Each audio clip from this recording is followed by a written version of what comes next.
Une gifle. 5 mots. Une vie qui bascule. Marie Mboma, femme de ménage à Brazzaville, n'avait rien à perdre, sauf sa dignité. Quand elle découvre les abus quotidiens infligés à Antoinette Nkunku, une professeure âgée et paralysée dans son fauteuil roulant, quelque chose se brise en elle. Face à une fiancée manipulatrice, à l'indifférence d'un fils milliardaire et à un système qui protège les puissants, Marie choisit de ne plus se taire. Ne la touchez plus jamais. Ce n'est pas une menace. C'est une promesse. Une promesse tenue avec des mains fortes forgées par des années de sacrifice et un cœur qui refuse l'injustice. Une histoire bouleversante de courage, de solidarité et de justice venue d'en bas. Si cette histoire t'a touché, si tu crois que la dignité n'a pas de prix et que le silence face à l'abus est complice, like cette vidéo, partage-la à quelqu'un qui a besoin d'entendre ce message, et dis-moi en commentaire. Est-ce que tu aurais eu le courage de Marie? On se retrouve dans les commentaires. La femme de ménage se tient au-dessus de la fiancée, dans sa robe grise et son tablier blanc. Sa main droite est encore serrée après le coup qu'elle vient de donner. Elle respire fort. Elle est terrifiée. Pas de la femme au sol, mais d'elle-même, de ce qu'elle vient de faire, de la ligne qu'elle a franchie et qui n'a pas de retour possible. La femme au sol est belle, du genre de beauté qui coûte de l'argent. Sa main est pressée contre sa joue. Ses yeux sont grands ouverts, non pas de douleur, mais d'indignation. Parce que la femme de ménage, vient de porter la main sur elle. Derrière la femme de ménage, un fauteuil roulant. Dans le fauteuil, une Congolaise de 71 ans. Ses lunettes sont par terre. Sa joue gauche est rouge, une empreinte de main, toute fraîche. La porte s'ouvre. Un homme entre, en costume, grand. Il voit sa fiancée par terre, sa femme de ménage debout au-dessus d'elle, et sa mère dans un fauteuil roulant avec une empreinte de main sur le visage. 3 personnes, 3 histoires, 10 secondes pour décider laquelle est vraie. 4 mois plus tôt, Marie Mboma est arrivée dans ce Pentouz avec une seule valise, un visa de travail, et le souvenir de sa grand-mère qui lui disait « Tu as des mains fortes. Utilise-les pour soutenir les gens. » Aujourd'hui, elle a arrêté de se retenir, et plus rien dans ce Pentouz ne sera jamais comme avant. 4 mois plus tôt, Marie Mboma se tient à l'entrée de service d'un Pentouz à Brazzaville. Elle a 27 ans, elle est congolaise, et porte sa seule tenue correcte. Un chemisier bleu qu'elle a repassé par terre dans sa chambre d'hôte parce qu'il n'y avait pas de table à repasser. Le Pentouz occupe tout le 15e étage. Quand l'ascenseur s'ouvre, Marie voit plus de marbre qu'elle n'en a vu de toute sa vie. Des sols blancs, des fenêtres du sol au plafond, un lustre qui porte probablement un nom. La gouvernante, Madame Mabiala, 58 ans, efficace mais pas chaleureuse, la conduit dans le couloiret. Madame Nkunku est en fauteuil roulant, paralysée à partir de la taille suite à un accident de voiture il y a 3 ans. C'était une professeure. Elle est très perspicace. Elle va vous tester. Ma grand-mère m'a testé pendant 22 ans. J'ai l'habitude. La chambre est lumineuse. Un lit d'hôpital déguisé en lit normal, une bibliothèque qui couvre tout un mur, et au centre, un fauteuil roulant. Nkunku Antoinette, 71 ans, petite, mince, cheveux blancs coupés courts, des yeux noirs perçant derrière des lunettes rondes posées de travers sur son nez. Un visage qui était autrefois autoritaire et qui est maintenant comprimé, comme une voix à qui on aurait demandé de murmurer pendant 3 ans. Vous êtes congolaise? Oui, madame. De quelle région? Brazzaville. Avant ça, Dolisie, dans le département de la Bouanza. Larry? Oui, madame. J'ai lu Emmanuel Dongala. Jazz et vin de palme. Vous avez aimé? Je pense que Mossi était un rêveur, mais un rêveur courageux. Le sourcil d'Antoinette se lève. La plupart des gens disent que c'est un chef-d'œuvre et s'arrêtent là. La plupart des gens n'ont pas rencontré de rêveur courageux. J'ai grandi entouré d'eux. Quelque chose passe sur le visage d'Antoinette. Pas un sourire, mais la place pour un sourire. Vous ferez l'affaire. Marie commence l'après-midi même. Sa grand-mère avait la polio. Marie soulève des femmes qui ne peuvent pas marcher depuis l'âge de 6 ans, les laver, les habiller, les nourrir, leur tresser les cheveux, pousser leur fauteuil jusqu'à l'église. Sa grand-mère est morte quand Marie avait 22 ans. Ses derniers mots, « Tu as des mains fortes. Utilise-les pour soutenir les gens. » C'est pour ça qu'elle a pris ce travail. Pas pour l'argent, mais parce qu'elle sait ce que ça signifie de prendre soin de quelqu'un que le monde a cessé de voir. En une semaine, Marie et Antoinette trouvent leur rythme. Poésie congolaise le matin. Antoinette lit à voix haute, et sa voix redevient celle de la professeure. Chimamanda Ngozi Adichie l'après-midi.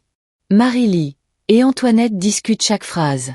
Elles se disputent sur la littérature comme deux femmes qui ont attendu toute leur vie quelqu'un avec qui il vaut la peine de se disputer. Elle écrit comme si elle se disputait avec le lecteur, dit Antoinette à propos d'Adichie. C'est parce qu'elle le fait. À propos de quoi? De qui a le droit de raconter l'histoire? Antoinette ouvre les yeux et regarde Marie, non plus comme une employeuse regarde une employée, mais comme une lectrice regarde une autre lectrice. Le tressage de cheveux commence à la 2e semaine. Marie peigne les cheveux fins et blancs d'Antoinette, tout emmêlés. Je pourrais vous faire des tresses. De petites tresses, près du crâne. Ma grand-mère disait que les tresses la faisaient se sentir comme une reine. J'ai 71 ans. Ma grand-mère en avait 83. Silence. Faites-le. Marie fait de petites cornrows. 1 heure. Quand elle tend le miroir, Antoinette touche les rangées comme si elle lisait du braille. J'ai l'air d'une reine. J'allais dire ridicule. Ce n'est pas incompatible. Antoinette rit, un rire entier, vrai. Le son remplit la pièce comme quelque chose qui était enfermé dans un placard et qui vient enfin de défoncer la porte. Marie entend des pas dans le couloir. Quelqu'un écoute, puis s'éloigne.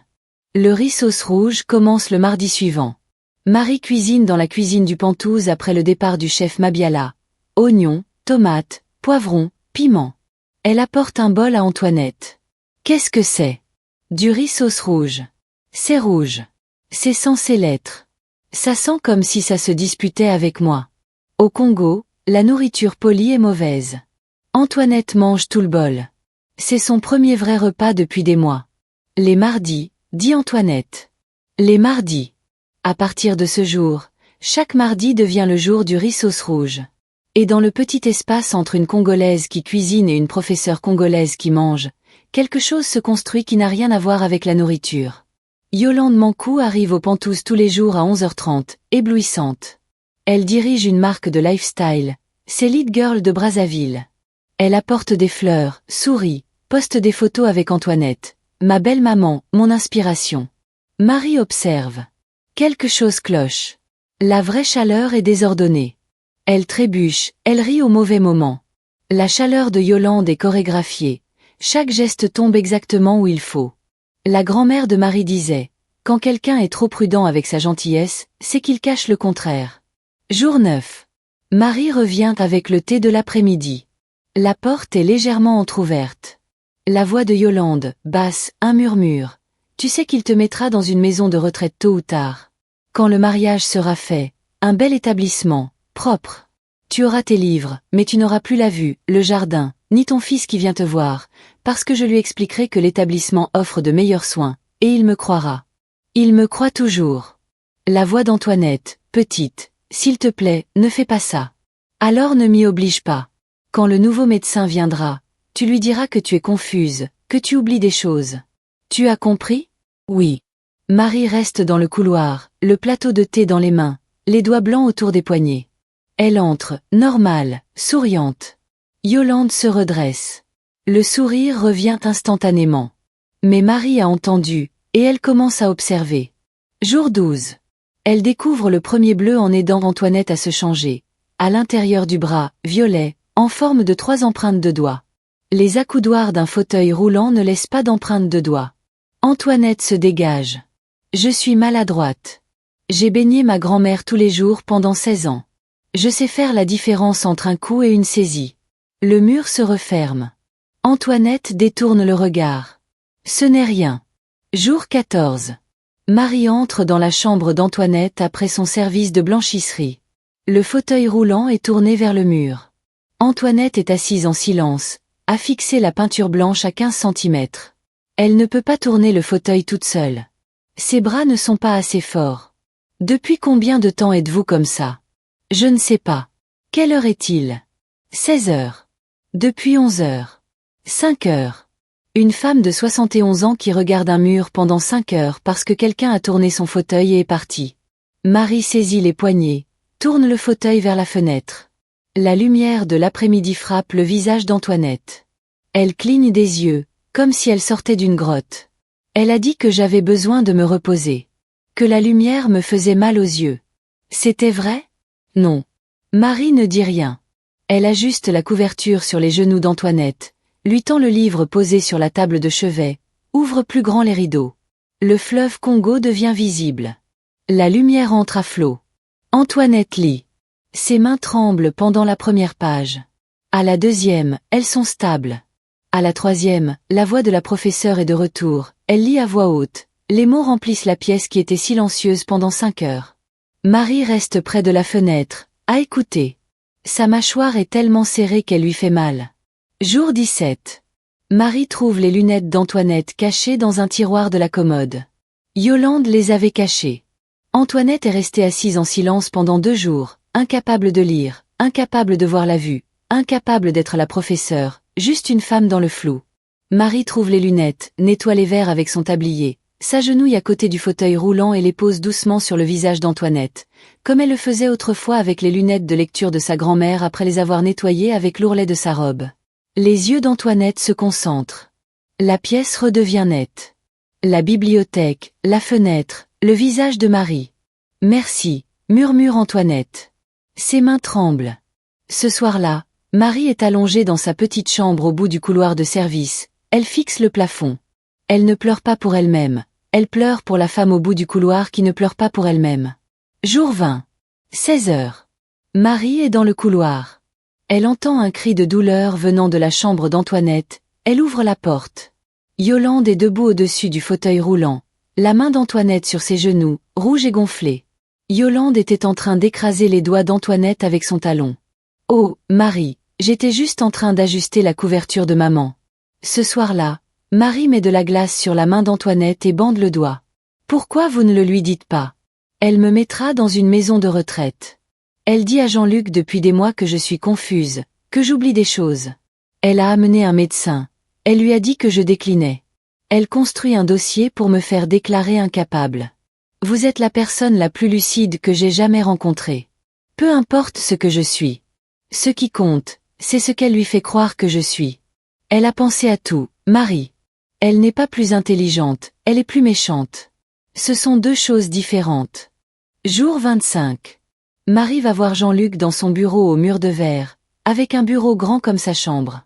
Elle lui raconte tout, les menaces, les lunettes cachées, le bleu, le talon sur les doigts. Il appelle Yolande. Yolande arrive, la performance commence, larmes, photo Instagram. J'aime votre mère. Pourquoi cette femme mentirait-elle? Jean-Luc va dans la chambre d'Antoinette. Marie le suit. Yolande le suit. Maman, Marie dit que Yolande t'a fait du mal. C'est vrai. Les yeux d'Antoinette se tournent vers Yolande, debout derrière Jean-Luc, le visage plein d'amour et d'inquiétude, mais ses yeux fixés sur Antoinette disent « La maison de retraite, l'établissement, la solitude. » Non, la femme de ménage se trompe. Yolande a été très gentille avec moi. Jean-Luc se tourne vers Marie. Ma mère a parlé. Elle a peur. Si vous continuez à porter des accusations sans fondement, je devrais reconsidérer votre poste. Il sort. Yolande regarde Marie depuis l'embrasure de la porte. Les larmes ont disparu. Ce qu'il y a dessous est froid. Marie reste dans la chambre d'Antoinette.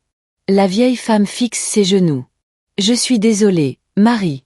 Ne soyez pas désolée. Soyez en colère. Je suis trop fatiguée pour être en colère. Alors je serai en colère pour nous deux. Marie s'assoit à côté du fauteuil roulant et prend la main d'Antoinette, celle aux doigts gonflés. Ne me laissez pas seule avec elle. Je ne vais nulle part. Les semaines passent. Marie reste. Elle tresse, elle lit, elle cuisine, elle discute, elle soutient. Jean-Luc remarque le changement, pas les violences, mais la transformation. Un après-midi, il passe devant la chambre de sa mère et entend des rires. Il s'arrête. Marie tresse les cheveux d'Antoinette. Toutes les deux se disputent pour savoir si Adichie ou Sonny Laboutancy est le plus courageux. Sa mère est en train de gagner. Elle a l'air vivante. Il n'a pas entendu ce son depuis 3 ans. Il les observe pendant 2 minutes, puis s'en va. Ce soir-là, dans la cuisine, ma mère a ri aujourd'hui. Elle rit tous les jours. Elle ne le faisait pas avant. Alors on ne lui donnait pas assez de raisons. Qu'est-ce qui a changé? Marie se retourne. J'ai tressé ses cheveux. J'ai lu des livres avec elle. J'ai fait du riz sauce rouge. J'ai discuté poésie avec elle. Je l'ai traitée comme un être humain, pas comme une patiente dans un fauteuil roulant. Vous la traitez comme un devoir. Comment allez-vous, mère? Bien. Ce n'est pas une conversation. C'est un relevé de présence. Personne ne parle comme ça à Jean-Luc Nkunku. Ni les PDG, ni les membres du conseil d'administration. Sa femme de ménage vient de le faire. Elle a besoin de quelqu'un qui s'assoit avec elle, qui la laisse gagner les disputes. C'était une professeure. Elle a formé des esprits, et elle est assise dans ce fauteuil depuis 3 ans sans que personne ne la traite encore comme cette femme. Il ne dit rien.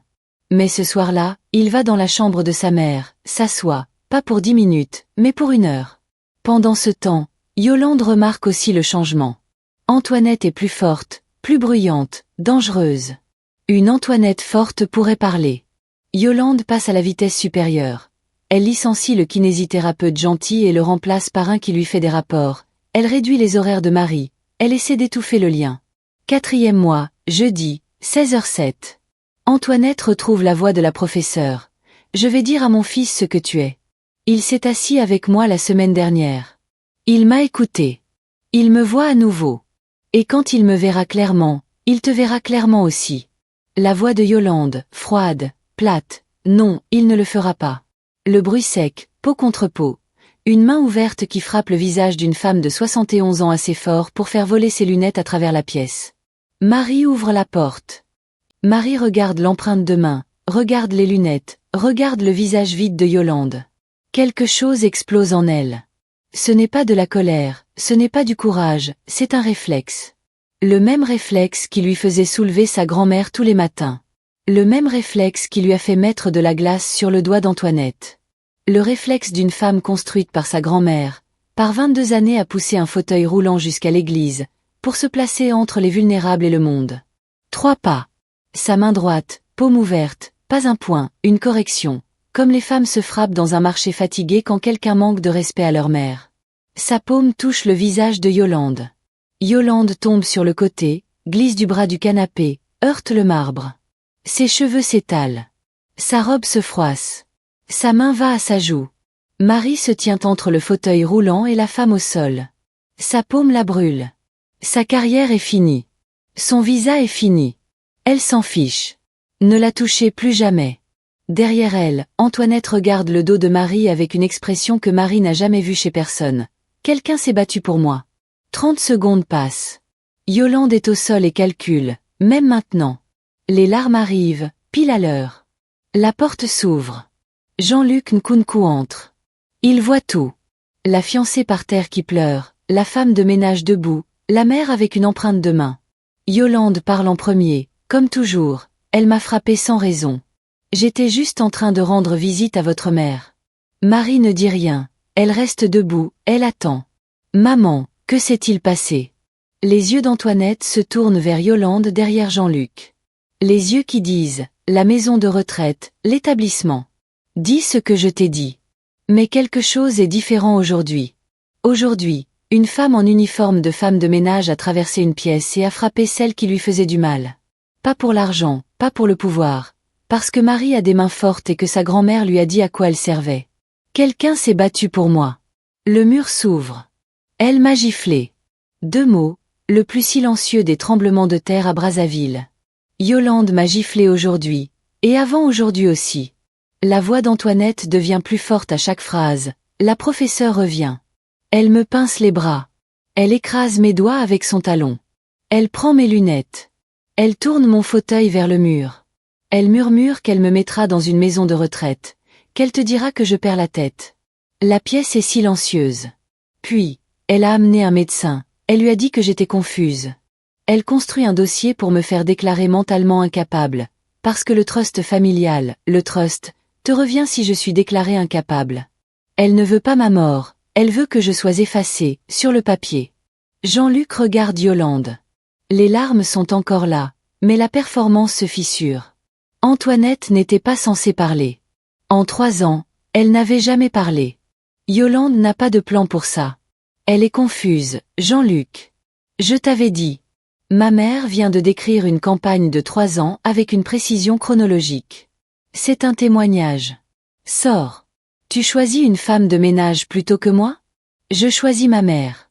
J'aurais dû la choisir il y a 3 ans. Yolande sort, ses talons claquent sur le marbre, le bruit s'éloigne. Les portes de l'ascenseur se ferment. Elle est partie, mais ce n'est pas fini. Yolande appelle la police à 18h14. La travailleuse domestique de mon fiancé m'a agressée. Techniquement vrai, Marie l'a frappé. La loi ne demande pas pourquoi. Marie est interrogée. Son visa est signalé.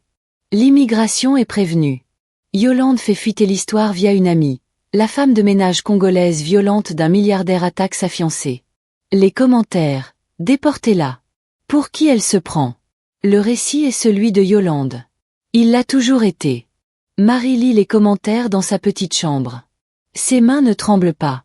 Sa grand-mère avait entendu pire de la part des voisins qui pensaient qu'une femme en fauteuil roulant était une punition de Dieu. Jean-Luc vient frapper à sa porte. J'ai engagé un avocat. Pourquoi? Parce que tu as fait ce que j'aurais dû faire. J'ai frappé ta fiancée. Tu as frappé la femme qui torturait ma mère. Les tribunaux congolais pourraient ne pas être d'accord. Les tribunaux congolais verront les preuves. Quelles preuves? J'ai fait installer des caméras après les travaux de rénovation, dans toutes les pièces. Elles sauvegardent sur un serveur privé. Yolande ne le savait pas. Marie le fixe. Tu veux voir? Je suis en train de regarder, dit-il. C'est la chose la plus calme que cet homme bruyant ait jamais dite. Il regarde cette nuit-là, 6 heures seul dans son bureau, l'écran qui brille dans la pièce sombre. Il voit Yolande cacher les lunettes, méthodiquement. Elle ouvre le tiroir, les place à l'intérieur, le referme, sort, laissant une femme de 71 ans dans le flou. Il la voit tourner le fauteuil vers le mur, les mains d'Antoinette qui agrippent les accoudoirs, qui essaie de tourner, trop faible, qui abandonne, assise pendant des heures face à la peinture blanche pendant que le fleuve Congo brille derrière elle. Il la voit écraser les doigts d'Antoinette, le cri coupé net, le sourire sur le visage de Yolande qui n'est pas de la cruauté, mais quelque chose de pire, de l'ennui. Elle s'ennuie de la douleur de la vieille femme. C'est routinier. Il entend les menaces murmurées, l'audio assez clair pour chaque mot. Il te mettra dans une maison de retraite. Tu mourras seul. Il me croira. Il regarde le visage de sa mère absorber chaque mot. Il voit la professeure se ratatiner. Il voit la compression se produire en temps réel. Une femme qu'on rend plus petite, visite après visite, murmure après murmure. Et il voit Marie. Marie qui tresse les cheveux, ses doigts doux et patients, les mêmes tresses chaque semaine, et le visage d'Antoinette qui passe de comprimé à vivant au fur et à mesure que les cornrows se forment. Marie qui trouve les lunettes cachées, les nettoie avec son tablier, s'agenouille à côté du fauteuil et les pose sur le visage d'Antoinette. Marie qui tourne le fauteuil du mur vers la fenêtre, et la lumière qui frappe le visage d'Antoinette, et la vieille femme qui cligne des yeux comme si elle sortait d'une grotte. Marie qui cuisine du riz sauce rouge, la vapeur qui monte, Antoinette qui mange tout le bol. Marie qui tient la main gonflée d'Antoinette. Marie qui s'assoit à côté d'elle la nuit, sans parler, juste en étant là. 2 femmes dans la même pièce pendant 4 mois. L'une qui détruit, l'autre qui reconstruit. Il regarde en dernier les images d'aujourd'hui. La gifle de Yolande, les lunettes qui volent, puis Marie qui traverse la pièce, la paume ouverte, ne la touchez plus jamais. Il regarde la scène 3 fois. À la 3e fois, il voit quelque chose qu'il avait manqué. Après le coup, après la chute de Yolande, la main de Marie tremble. Tout son corps tremble. Elle est terrifiée, mais elle ne s'éloigne pas du fauteuil roulant.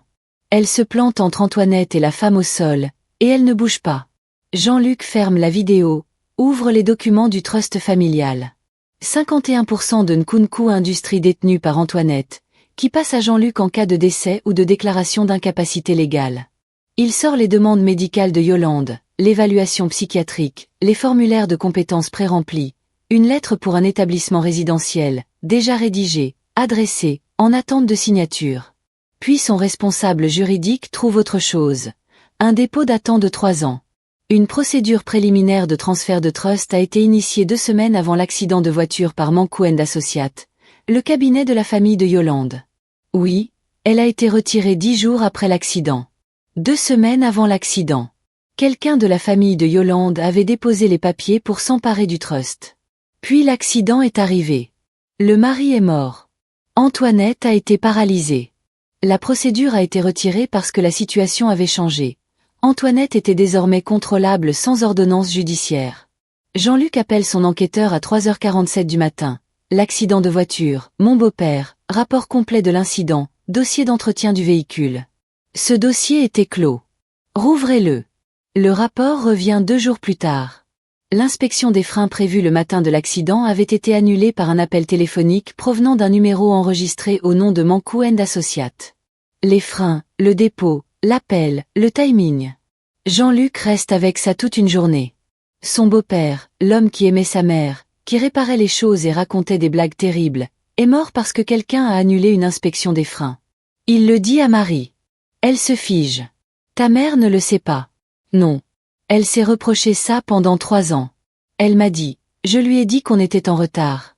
Il n'a pas appelé le mécanicien à cause de moi. Je sais. Elle doit l'entendre de toi, pas d'un avocat, de son fils. Ils le disent à Antoinette ensemble, près de la fenêtre, avec vue sur le fleuve Congo. Antoinette écoute, le visage de la professeure qui analyse, catalogue, absorbe, puis... Les freins. Quelqu'un a annulé l'inspection. Du cabinet de Yolande. Oui. Il avait dit qu'il lui semblait bizarre ce matin-là. Il avait failli appeler le mécanicien. Sa voix descend en murmure. Je lui ai dit qu'on était en retard. Ce n'était pas ta faute, mon fils. 3 ans. J'ai porté ça pendant 3 ans. Ce n'était pas ta faute. Elle ne pleure pas. Elle devient très calme. Puis la voix de la professeure revient, claire, absolue. Je veux qu'elle sache que je sais, et je veux que le monde entier le sache. Tout. La conférence de presse. Antoinette insiste pour y être, dans son fauteuil roulant, avec ses tresses, portant de nouvelles lunettes. Marie en a trouvé des identiques en une journée. Salle de presse de Nkunku Industries. Caméra, journaliste. Ils pensent couvrir le scandale de la femme de ménage du milliardaire. Jean-Luc parle en premier. Il y a 3 jours, ma travailleuse domestique a frappé ma fiancée. Les médias l'ont présenté comme une agression gratuite. Je suis ici pour vous montrer ce qui s'est réellement passé. Les écrans s'allument. 4 mois de vidéo, un montage de 12 minutes. Les journalistes regardent. La salle devient silencieuse. Yolande qui cache les lunettes, qui tourne le fauteuil, qui écrase les doigts. Le hoquet est audible. Les menaces murmurées sous-titrées à l'écran, l'évaluation psychiatrique, les formulaires de compétences, la lettre pour l'établissement. Puis Marie qui tresse les cheveux, qui fait du rissos rouge, qui retrouve les lunettes, qui tourne le fauteuil vers la fenêtre, qui tient les mains dans le noir. Puis la gifle de Yolande, les lunettes qui volent, Marie qui traverse la pièce, la paume ouverte, ne la touchez plus jamais. La salle explose. Les flashs crépitent. Jean-Luc lève la main. Il y a plus. Les documents du trust, le dépôt de 3 ans plus tôt, l'appel qui a annulé l'inspection des freins, le lien avec Mankou & Associates. L'accident de voiture qui a tué mon beau-père et paralysé ma mère fait l'objet d'une nouvelle enquête. La femme qui a agressé ma mère, qui a construit un dossier pour la faire déclarer incapable, dont le cabinet familial a déposé des documents de transfert de trust 2 semaines avant un accident de voiture mortel. Cette femme est Yolande Mankou. Antoinette est assise dans son fauteuil roulant, au centre de la scène, tresse, lunettes, dos droit. Je m'appelle Antoinette Nkunku. J'ai enseigné la littérature congolaise à l'université Marien Ngouabi pendant 30 ans. Je ne suis pas confuse. Je ne décline pas. Je suis une femme en fauteuil roulant à qui on a dit de se taire ou de tout perdre. Aujourd'hui, je choisis de parler parce qu'une femme venue de Dolisie, une femme de ménage dans la maison de mon fils, a choisi de se battre pour moi quand je ne pouvais pas le faire moi-même. Elle regarde Marie, sur le côté de la salle, robe grise, tablier blanc, les yeux humides. Marie Mboma a frappé mon agresseur, et j'aurais aimé avoir les jambes pour me lever et le faire moi-même. La justice est publique. Yolande est mise en examen. Maltraitance de personnes âgées, fraude, homicide involontaire potentiel. Sa marque s'effondre. Ses réseaux sociaux deviennent silencieux. Les commentaires s'inversent. Protégez Marie.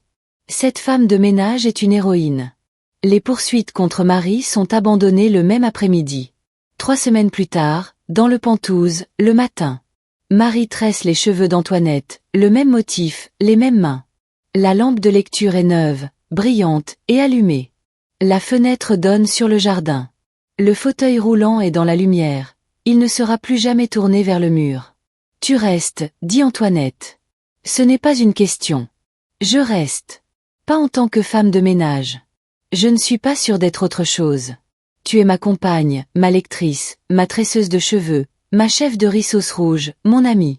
Si ce n'est pas trop sentimental pour une femme de Dolisie. À Dolisie, nous sommes extrêmement sentimentaux. On le cache juste derrière des insultes. Jean-Luc a proposé à Marie un poste officiel. Aide à domicile à temps plein, salaire correct, parrainage du visa. Elle a accepté à une seule condition. Je réponds à votre mère, pas à vous. C'est apparemment comme ça que tout fonctionne dans cette maison maintenant, a-t-il répondu. Homme intelligent, qui apprend lentement, mais intelligent. Ce soir-là, mardi, Marie est dans la cuisine et prépare du riz sauce rouge. L'odeur remplit le couloir. Le chef Mabiala a rendu la cuisine tous les mardis sans protester désormais. Un traité signé en silence. Jean-Luc entre, s'assoit au comptoir, la regarde cuisiner. Tu as tout changé dans cette maison. J'ai fait du riz et tressé des cheveux. Ta mère a fait le reste. Tu as frappé ma fiancée. Ton ex-fiancé. Tu as frappé mon ex-fiancé pour ma mère. Tu as failli être expulsé. Tu n'as pas hésité. J'ai hésité pendant 4 mois. C'était déjà trop long. Silence. Il la regarde remuer la casserole, les piments qui bouillonnent, l'odeur piquante et vivante. Je ne sais pas comment faire ça. Faire quoi? Ressentir quelque chose pour quelqu'un qui travaille dans ma maison sans que ce soit mal. Je ne travaille pas dans ta maison. Je travaille pour ta mère. Il y a une différence. Vraiment? Ta mère pense que oui. Elle m'a dit la semaine dernière. Mon fils te regarde comme s'il résolvait un problème qu'il espère ne jamais résoudre. Elle a dit ça? C'est une professeure. Elle remarque tout. Il tend le bras par-dessus le comptoir, pas pour prendre sa main, mais pour prendre la cuillère, et goûte directement le riz sauce rouge dans la casserole. Marie le fixe. Tu n'as pas osé manger directement dans la casserole. Je le gagne différemment maintenant. Ce n'est pas comme ça qu'on gagne. Alors apprends-moi. Elle le regarde. Il la regarde. Le comptoir entre eux. Le même comptoir où elle lui avait dit qu'il traitait sa mère comme un devoir. Le même où il avait entendu pour la première fois le rire de sa mère venir du couloir. Le même marbre. Mais la distance est différente maintenant. Plus petite, par choix. Mardi, dit-elle. Quoi, mardi? Reviens mardi. Assieds-toi d'abord 1 heure avec ta mère, ensuite viens ici. Je ferai plus. C'est un rendez-vous? C'est du riz sauce rouge. Ne gâche pas tout. Du fond du couloir, claire et forte, la voix d'une professeure qui entend tout. Je vous entends tous les deux. Eh oui, c'est un rendez-vous. Marie rit. Jean-Luc esquisse presque un sourire. Le son de la voix d'une vieille femme qui porte à travers tout un pantouse est le son d'une maison qui devient un foyer. Le couloir est. Matin. Chambre d'Antoinette. Porte ouverte. Lampe de lecture allumée. Bibliothèque pleine. Fenêtre qui donne sur le jardin. Antoinette dans son fauteuil roulant. Lunettes sur le nez. Livre sur les genoux. Tresse dans les cheveux. Elle lit à voix haute de la poésie congolaise. La voix de la professeure, pleine, autoritaire, plus jamais réduite au silence. Marie à côté d'elle. Elle écoute. Pas parce qu'elle comprend chaque mot, mais parce que le son de la voix de cette femme, forte et sans peur, est la seule preuve dont elle a besoin que ce qu'elle a fait était juste. Sur le rebord de la fenêtre, 2 photos encadrées. Antoinette et son défunt mari. Et à côté, Marie et Antoinette. Prises par Jean-Luc. Aucune des 2 femmes ne regarde l'appareil. Toutes les 2 en pleine dispute. Toutes les 2 ont raison. Elle est venue à Brazzaville avec une seule valise et un visa de travail. Elle a pris un emploi parce qu'elle savait comment prendre soin d'une femme en fauteuil roulant. Elle a tressé des cheveux. Elle a fait du riz sauce rouge tous les mardis. Elle a discuté de livres avec une professeure qui n'avait pas discuté depuis 3 ans. Et quand elle a vu une empreinte de main sur le visage de cette professeure, elle a traversé une pièce et a utilisé ses mains fortes comme sa grand-mère le lui avait appris. Pas pour frapper. Pour soutenir quelqu'un. Certaines personnes attendent toute leur vie d'avoir la permission de faire ce qui est juste. Marie n'a pas attendu. Elle a vu des lunettes cassées sur un sol en marbre et elle a bougé. 5 mots. Une paume ouverte. Un uniforme de femme de ménage. Et une femme de 71 ans en fauteuil roulant qui n'avait pas ri depuis 3 ans. Elle rit tous les mardis parce que quelqu'un lui a enfin fait du riz sauce rouge. Restez dangereux. Restez aimé.